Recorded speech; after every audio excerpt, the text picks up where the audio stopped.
श्री सद्गुरु महाराज की जय। सद्गुरु महाराज का प्रवचन महर्षि में ही सत्संग सुधा सागर से प्रवचन संख्या 36। अपने शरीर को पार करो। प्यारे धर्म प्रेमी महाशयों, बड़े हर्ष की बात है कि एक देहात में इतने लोग एकत्रित होकर सत्संग सुनने के लिए उत्सुक हैं। शुभ दिन जब आते हैं तब धर्म की और मनुष्य की रुचि होती है। मैं जहाँ तहाँ जाकर देखता हूँ तो ज्ञात होता है कि इस देश में विशेष लोगों को धर्म में रुचि है, किंतु ऐसे भी लोग हैं जो रुचि नहीं रखते। यहाँ सत्संग का नाम सुनकर कई गांवों के लोग आए हैं। हम लोगों के लिए यह शुभ है। बड़े भाग पाइए सत्संगा, बिना ही प्रयास हो ही भवभंगा। मैं सत्संग करता फिरता हूँ और लोग इसमें जो कुछ कहते हैं सुन लेता हूँ, समझता हूँ। इस सत्संग से बड़ा लाभ होता है, देश को भी बड़ा लाभ है। अब मैं अपने विषय पर आता हूँ। रामायण जी के पाठ में आप लोगों ने सुना कि मनुष्य की क्या क्या दशा होती है। पहले पशु पर विचार करें। कोई पशु बंधन में रहता है, कोई बिना बंधन का। आपके पास जो जानवर रहते हैं उन्हें आप बांधते हैं। कोई ऐसे हैं जो यों ही विचरण करते हैं।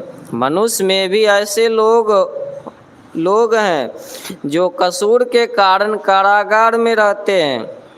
कारागार नहीं समझने वाले कैद खाना या जेल समझें, पर यह दुख की बात है कि लोग कारागार नहीं समझे, कैद खाना और जेल समझे। यह हमारी भाषा नहीं है, मुसलमानों और अंग्रेज़ों की भाषा है। जो बंधन में रहते हैं वे दुख अनुभव करते हैं। अब कुछ विचार करें। आप निर्बंध दशा में हैं, यह बंधन में। यदि आप कहें कि मैं किसी के अधीन नहीं, मैं स्वतंत्र हूँ, मेरा देश स्वतंत्र है, जनता का राज्य है, फिर जनता का या अपना राज्य होते हुए भी आप सुखी हैं या दुखी, विचारिए।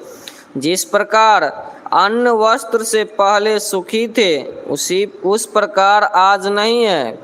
जहाँ अन्न वस्त्र की कमी है वहाँ दैहिक सुख कहाँ? यह तो मोटी बात है। फिर आप विचारिए, जिस समय आपको अन्न वस्त्र मिलते थे तब रोग शोक होते थे कि नहीं?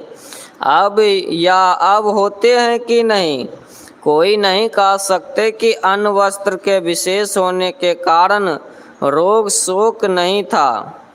अब है। अरे उस समय भी शारीरिक मानसिक कष्ट झेलने पड़ते थे, और अब भी जब विकार उत्पन्न होता है तब लोग अनुचित से अनुचित कर्म कर लेते हैं, पीछे पछताते हैं मैंने क्या किया। इस प्रकार लोभ मोह आदि से ग्रसित होते हैं। काम उत्पन्न होता है, उस वेग में आकर नीचे से नीचे गिर जाते हैं।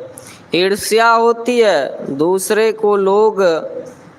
को देख कर जलते हैं। जो बाहरी सुखों में विलास कर रहे हैं उनके हृदयों को विकार जितना जलाता है उतना बाहरी सुखों में नहीं बरतने वाले को नहीं जलाता। शारीरिक व्याधि को तो कौन कहे, मानसिक अनेक व्याधियाँ मनुष्य को सदा सताती रहती है। गोस्वामी तुलसीदास जी ने कहा, एक व्याधि बस नर मरहि, ये असाध्य बहु व्याधि। पीड़हि संतत जीव कहाँ, जो कि मिलहि समाधि। आपका यह शरीर जो हड्डियों और मांसों से घिरा हुआ है, जब स्वप्न में जाता है तो यह पृथ्वी पर पड़ा रहता है, केवल सांस लेता है। स्वप्न में जाने पर जगने के समान ही काम क्रोधाधिक विकार उत्पन्न होते देखते हैं। यह स्थूल शरीर तो वहाँ नहीं है, एक दूसरा ही शरीर है जिस शरीर से आप संसार में घूमते दिखलाई देते हैं। यह स्थूल शरीर तो यों ही खाट पर पड़ा हुआ था।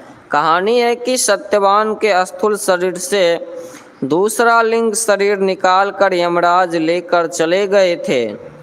सत्यवान और सावित्री दंपति थे। सत्यवान अपने पिता के राज भ्रष्ट हो जाने के कारण जंगल में लकड़ी काटकर अपने माता पिता पत्नी का भरण पोषण करते थे। एक दिन सावित्री ने अपने पति से कहा, आर्य तुम जंगल लकड़ी चुनने जाओगे, मैं भी जाऊंगी। वह पति के साथ जंगल गई। जंगल में लकड़ी काटते काटते ही सिर दर्द से सत्यवान बेचैन होकर बेहोश हो गए। संयोगवश सावित्री उस दिन साथ में ही थी। उसने अपनी जंघा पर अपने पति का सिर रख लिया। सत्यवान का अंतिम समय जान यमदूत उसे लेने आए, किंतु सती स्त्री के तेज के सामने वे ठाड़ न सके। अंत में यमराज स्वयं आकर सत्यवान के स्थूल शरीर से उसके सूक्ष्म शरीर को निकालकर चलते बने। सावित्री यमराज के पीछे पीछे अनुनय विनय करती चली। यमराज ने प्रसन्न हो सावित्री को इच्छित वर देकर सत्यवान के स्थूल शरीर में उनके सूक्ष्म शरीर को प्रविष्ट कर दिया। फलस्वरूप सत्यवान जीवित हो उठे। आर्य का अर्थ है जो बुद्धिमान हो, विद्या को जानता हो, सभ्य हो, विद्वान हो। हम लोगों के धर्म का नाम वैदिक धर्म या आर्य धर्म है। महाभारत का छोटा अंश श्रीमद् भगवद गीता है।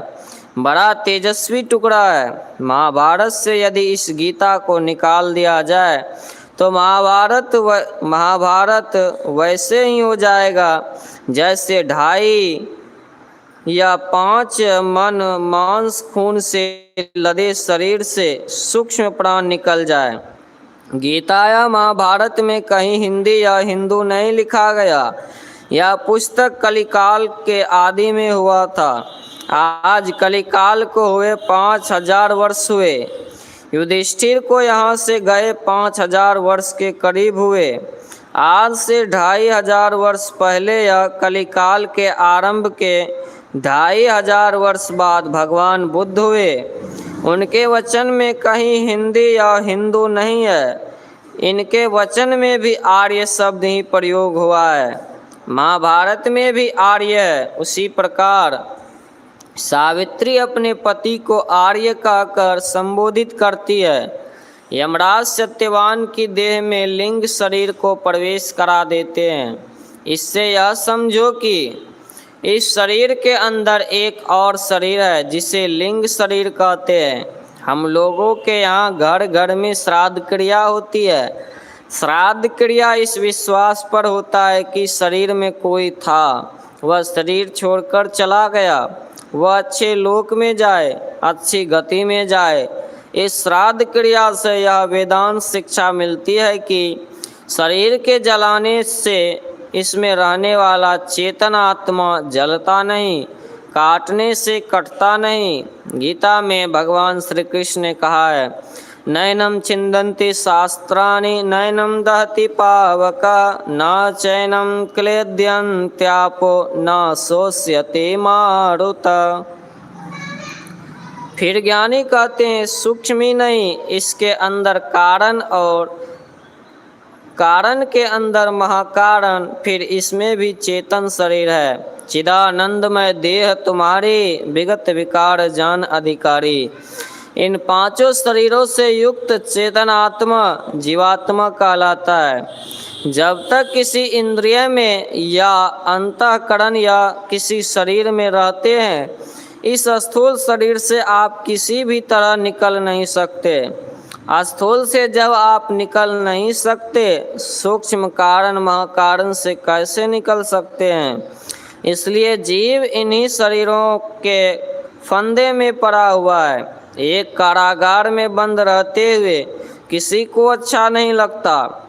यहाँ तो जीवात्मा 4 कारागारों के अंदर पड़ा है। क्या आराम मिलेगा। जिस स्थान में जो रहते हैं उस स्थान के भोग से बचे संभव नहीं। इसी प्रकार शरीर में रहकर शरीर के विकार से कैसे बचोगे। इसके लिए संतों ने बताया, अपने शरीर से निकल जाओ। अपने शरीर से निकल जाओगे तो सब विकारों से छूट जाओगे। जीव संसार में देहों के बंधनों से लिपटा हुआ रहता है। शरीर में रहने वाला संसार में रहता है, संसार में रहने वाला शरीर में रहता है। शरीर और संसार का बड़ा मेल है। स्थूल शरीर में रहने वाला स्थूल संसार में रहेगा। अभी आप लोग सुने, जेन तरई भवसागर नर समाज अस्पाय, सोकृत निंदक मंदमते आत्महन गति जाय। भगवान भवसागर से पार होने के लिए अपने शरीर को पार करो। इसके लिए बाहर में कोई यत्न करने से नहीं होगा और न शरीर छूटने के बाद होगा। जीवन काल में ही भवसागर तरना होगा। जीवन मुक्त सोई मुक्ता हो, जब लग जीवन मुक्ता नहीं, तब लग दुख सुख भुगता हो। संत कबीर साहब। जीवत छूटे देह गुण, जीवत मुक्ता होय, जीवत काटे कर्म सब, मुक्ति कहावे सोय। संत दादू दयाल। इस शरीर में रहकर हम शुभ कर्म कर सकते हैं, जीवन मुक्त की दशा प्राप्त कर सकते हैं, दूसरे शरीर में नहीं होगा। इसलिए अपने जीवन काल में यत्न करो। जो जीवन काल में अपने को मुक्त कर पाता है वह जीवन मुक्त है। जो जीवन मुक्त नहीं है उसे कोई कहे कि तुम जीवन मुक्त हो, या कैसे हो सकता है। जिसके पास में धन नहीं है उसे यदि लोग कहे कि तुम धनी हो, कैसे होगा। वह स्वयं जानता है कि मेरे पास धन नहीं है। जो जीवन काल में मुक्त है वह जीवन मुक्त है। जीवन मुक्त पुरुष पर ब्रह्म, जीवन मुक्त पुरुष ब्रह्म पर है। ब्रह्म जो प्रकृति मंडल में व्यापक है, सारा प्रकृति मंडल व्याप्य है और उसमें जो व्यापक है वह ब्रह्म है। जैसे लोहे के गोले को अग्नि में देने से उसमें अग्नि प्रवेश कर जाती है, लोहे का गोला व्याप्य है और अग्नि व्यापक है। उसी प्रकार सारे प्रकृति मंडल में व्यापक को ब्रह्म कहते हैं। ब्रह्म परमात्मा का अंश है। परमात्मा प्रकृति के पार कितना विशेष है इसका अंदाजा नहीं किया जा सकता। वह परमात्मा है। प्रकृति पार प्रभु सब उर्वासी। तो प्रकृति के पार या ब्रह्म के पर जो परमात्मा है उसको प्राप्त करने वाला जीवन मुक्त ब्रह्म कहलाता है। जीवन मुक्त पुरुष की अपनी इच्छा रहती है, जब तक संसार में रहना चाहे या जब शरीर छोड़ना चाहे, किंतु वे ईश्वरीय विधान का खंडन नहीं करते, ईश्वरीय नियम का पालन करते हैं।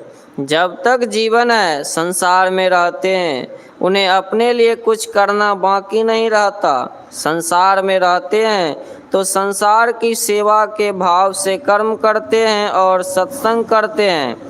उनके बिना सत्संग में जो आनंद होना चाहिए, जो सदुपदेश होना चाहिए, नहीं होता। इसलिए जहाँ जाना चाहिए वहाँ जाकर वे सत्संग करते हैं। जब इस प्रकार के लोग भी सत्संग करते हैं तो साधारण जन जो सत्संग नहीं करते हैं उनका हृदय पत्थर के समान है। श्री राम का राज्य बहुत अच्छा था, इसलिए आज भी लोग राम राज्य बनाना चाहते हैं। बौद्ध काल में अशोक के राज्य का भी बहुत अच्छा प्रबंध था। राज्य बहुत बड़ा था। कोई बकरी को नहीं बांधते थे, कहते थे कि यह गरीब जीव है, इसे मत बांधो।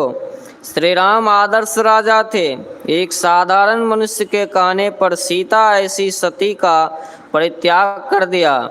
वे अपना सब कुछ छोड़ सकते थे जिसमें प्रजा सुखी रहे। संसार में जब तक प्रजा रहेगी सुखपूर्वक रहेगी, किंतु शरीर छोड़ने पर भी ये प्रजाएं सुखी रहे, इसके लिए श्री राम ने उपदेश दिया। बड़े भाग मानुष तनु पावा, सुर दुर्लभ सब ग्रंथें गावा। देव देही भोग देही, देव देही भोग देही है। मनुष्य देह में योग भोग दोनों होता है। मनुष्यों को भोगने के पदार्थ कम मिलते हैं और इंद्रियों में भोगने की शक्ति भी कम है, किंतु देवता में भोग बहुत मिलते हैं और भोगने की शक्ति भी बहुत है। इसलिए इस भोग से छूटना देवताओं को कठिन हो जाता है। नारद भव बिरंच सनकादि जे मुनि नायक आत्मवादी, मोह न अंध किन्न कही केही, को जग काम नचावन जेही। देव दनुज मुनि नाग मनुज सब माया विवश विचारे। ये सब माया के विवश में हैं, तो हम लोगों को देवताओं से भी श्रेष्ठ शरीर मिला है। यह शरीर साधन का घर है, भंडार से जो निकलना चाहो निकाल सकते हो। इसी प्रकार यह साधनों का भंडार और मोक्ष का द्वार है। पहले वर्णित पांचों शरीरों से निकलना ही मोक्ष है। मोक्ष प्राप्त करने के लिए द्वार की खोज कीजिए। शरीर में 9 द्वार हैं। बड़े बड़े छिद्र को द्वार और छोटे छोटे को खिड़कियां कहते हैं। रोए रोए के छिद्र खिड़कियां हैं, मोटे मोटे छिद्र द्वार हैं। आँख के 2, कान के 2, नाक के 2, मुंह मल मूत्र के एक एक 9 छिद्र हैं। इसमें पड़े रहो तो बंधन में पड़े रहोगे। मोक्ष का द्वार कौन है? 9 दरवाजे 9 दर फीके, रस अमृत 10वें चोइजय। 9 दरी ठाके धावत रहाइए, 10वें निज घर वासा पाए। 9 द्वार में ठहरने वाला संसार में दौड़ता रहता है। 10वें द्वार में जाने वाला आत्मघर निज घर मोक्ष घर में जाता है। इसको बताने वाला गुरु पूरे भाग्यवान को मिलता है। बाहर में 9 दरवाजे हैं, भीतर में 10वां दरवाजा है। शिव जी का चित्र देखिए, इनके 2 आँखों के बीच में एक और आँख है। शिव जी इसको जानते थे। इस आँख से जो करना चाहिए वे प्रयोग किए थे। उसी आँख से चेतन धाराएं निकलकर इन दोनों आँखों में आती है। यह स्थूल में नहीं सूक्ष्म में है, बाहर में नहीं भीतर में है। स्थूल से सूक्ष्म और सूक्ष्म से स्थूल में आने का द्वार है। मन सहित चेतन उसमें प्रवेश कर सकता है। इसका यत्न जाने और घुसने के लिए प्रयत्न करें। यह सांभवी मुद्रा वैष्णवी मुद्रा से होगा। साधारण वचन में दृष्टि साधन से प्राप्त होता है। बड़ा भंडार कर लेने पर भी इसमें प्रवेश नहीं कर सकते। चीन देश के राजा ने बहुत पुण्य किया था। एक साधु ने कहा, जिधर जाना चाहिए उधर तुम एक डेग भी नहीं चले हो। हाँ, जिसके पास धन है, दान देने से भंडारा करने से आसक्त, वह इस ओर चलने में सहायक है। उसे शुभ कर्म भी करना चाहिए, किंतु केवल इसी कर्म से मुक्ति नहीं मिलेगी, उस कर्म से सहायता मिलेगी। सो परत्र दुख पावई, सिर धुनि धुनि पछताए। काल ही कर्म ही ईश्वर ही मिथ्या दोष लगाए। लंबा मार्ग दूरी घर, विकट पंथ बहुमार। यह मार्ग लंबा है, एक जन्म का काम नहीं है, जन्म जन्मांतर का काम है। अनेक जन्म करो, करते करते मोक्ष मिलेगा। भगवान ने कहा, दिन दिन बढ़त सवाई, राम धन कबहु न लागी काई। यह भजन का छूटने वाला नहीं, जरा सा लग जाने से भजन करते करते भजन का अंत करवा कर ही छोड़ेगा। कर्म 2 प्रकार के होते हैं, पहले मन से फिर कर्म से। इसलिए पहले सूक्ष्म भोग को भोगोगे फिर स्थूल को। स्वर्ग में सुख भोगना सूक्ष्म भोग है और इस स्थूल संसार में आकर भोगना स्थूल। पहले मन में कर्म किया जाता है फिर बाहर में, इसलिए पहले स्वर्ग में भोग कर यहाँ भी भोगना पड़ता है। मनुष्य शरीर का काम केवल विषय भोगना नहीं है। विषय केवल 5 ही हैं, रूप, रस, गंध, स्पर्श और शब्द।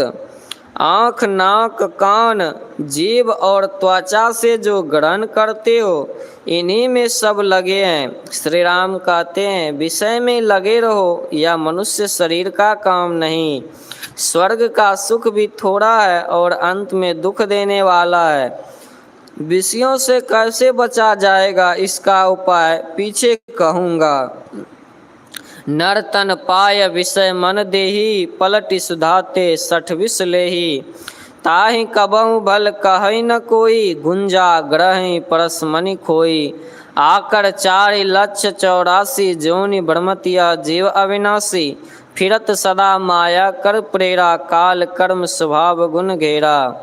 मनुष्य का शरीर माया काल कर्म के घेरे से छूटने के लिए है, ना कि विषयों के पहिए की पुट्टी की तरह घूमने के लिए।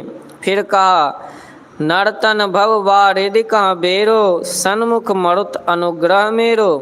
कर्णधार सदगुरु दृढ़ नावा, दुर्लभ साज सुलभ करि पावा। सन्मुख मरुत अनुकूल वच पवन है। नारद को बंदर का मुंह अच्छा नहीं लगता था, किंतु भगवान ने अच्छा ही किया। नारद विषयधार में बहना चाहता था, भगवान ने रोका। जो हवा उल्टे जाने के लिए ठोकर दे, वह अनुकूल हवा है। वेग बहाव का है, इसलिए उल्टी हवा रहने पर भी नाव कुछ न कुछ बह ही जाती है, अर्थात मन विषय की ओर बहता है। ईश्वर की कृपा रूप अनुकूल वायु होने पर भी नाव बहती है, लेकिन सद्गुरु रूप मल्लाह खेव कर पार लगाते हैं। जो सद्ज्ञान में अपने रहे, दूसरे को सद्ज्ञान की शिक्षा दे, वह सद्गुरु हैं। वे युक्ति बतावेंगे और उस ओर चलने के लिए प्रेरित करेंगे। जो बात बहुत सुनी जाती है, मन वही करने के लिए चाहता है।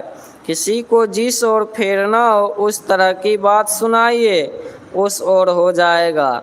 अच्छी अच्छी बातों को सुनते सुनते मन अच्छा हो जाता है, अच्छा कर्म करने लगता है।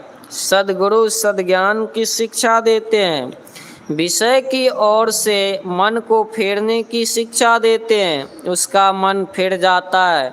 गोया नाव उलट गई, जो न तरई भव सागर। नर समाज अस्पाय, सो कृत निंदक मंदमते। आत्महन गति जाय। विषय से कैसे बचा जाए? एक को पकड़ो, अनेक को छोड़ो। हम लोग बहुत सब सुनते और बोलते हैं, अनेक शब्दों में से एक शब्द को लीजिए। शब्द का अर्थ होता है, एक शब्द को लो जो शब्द ईश्वर की ओर खींचता हो। एक शब्द लेकर जपो। पंच विषयों में रूप और शब्द दो ही प्रबल हैं। गंध उतनी दूर तक नहीं जाती, स्पर्श तो चमड़ा सटने पर ही मालूम होता है। रस भी जिह्वा में स्पर्श होने पर ही स्वाद जाना जाता है। आँख का विषय दूर तक जाता है, किंतु प्रकाश रहने पर ही। अंधकार में विशेष दूर तक नहीं जाता, किंतु शब्द तो अंधकार प्रकाश सब में सुन सकते हैं। इसलिए शब्द के समान और प्रबल दूसरा कोई विषय नहीं है। तो एक शब्द को लीजिए, राम नाम, शिव नाम, कृष्ण नाम, जो लीजिए सब एक ही है। राम सर्वव्यापक को कहते हैं, शिव कल्याणकारी को कहते हैं। किसी एक नाम को लेकर जपो, जो नाम ईश्वर की ओर झुकाने वाला हो। त्रैकाल संध्या करने के लिए ऋषियों ने बतलाया। हम लोग ऋषि पुत्र हैं, थोड़ा समय लेकर 1 घंटा या आधा घंटा भी सब शब्दों को छोड़कर एक ऐसे शब्द को जपो। फिर अपने इष्ट के रूप को ले लो और उसका ध्यान करो। काम करते हुए भी उन दोनों को गौण रूप से करते रहो। तन काम में मन राम में, कमठ दृष्टि जो लावई, सो ध्यानी परमान। सो ध्यानी परमान, सुरत से अंडा सेवय।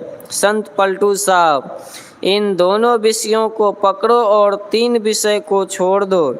फिर दृष्टि साधन करके 5 विषयों को छोड़ दो। दृष्टि साधन से स्थूल विषय छूट जाएंगे, फिर सूक्ष्म विषय से छूटने के लिए नादानुसंधान करो और भवसागर से पार हो जाओ। संसार में अनासक्त होकर काम करो, जैसे कि पहले कहा, तन काम में मन राम में।